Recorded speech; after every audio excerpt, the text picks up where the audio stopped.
aşık idare. Axı məni nə üçün qoymusan üzgün, məni belə hər gün incidəcəksən. Bəlkə də gəlsən, bir məni görsən, halımı bilsən, əhv edəcəksən. Bəlkə də gəlsən, bir məni görsən, halımı bilsən, əhv edəcəksən. Axı nə dedim ki üz çevirirsən, qəlbimə çəkdin min dağı birdən. Gəl bu pərişan halıma yan gəl, gəl ki ümidlə gözləyirəm mən. Yolda qalıb göz, ver mənə bir söz, daha mənə xoş üz göstərəcəksən.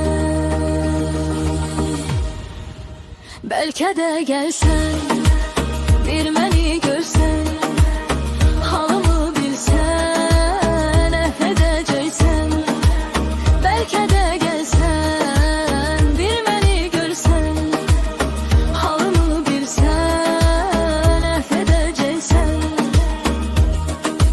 Bunca fəqanı ah eşitsən, keç günahımdan mərhəmət etsən. Yoxsa bu yazıq aşıqı canan baş-başa qoysan, dərd ilə getsən.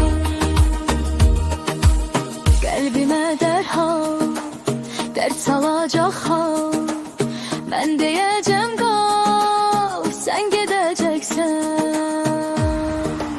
Bəlkə də gəlsən, bir məni görsən, halımı bilsən, əhv edəcəksən.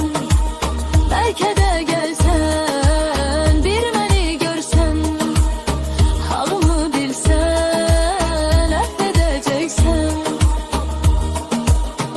Əcəb miyanə, gözəl zəmanə, aşık olmuşam, qaşı kamanə.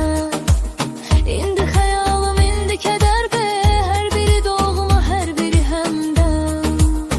Axı nə biləydim, tez deyəcəm mən, adicə sözlə qəlbinə möhkəm.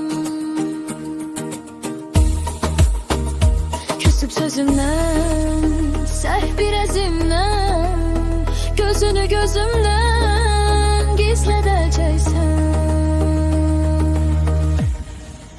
Bəlkə də gəlsən, bir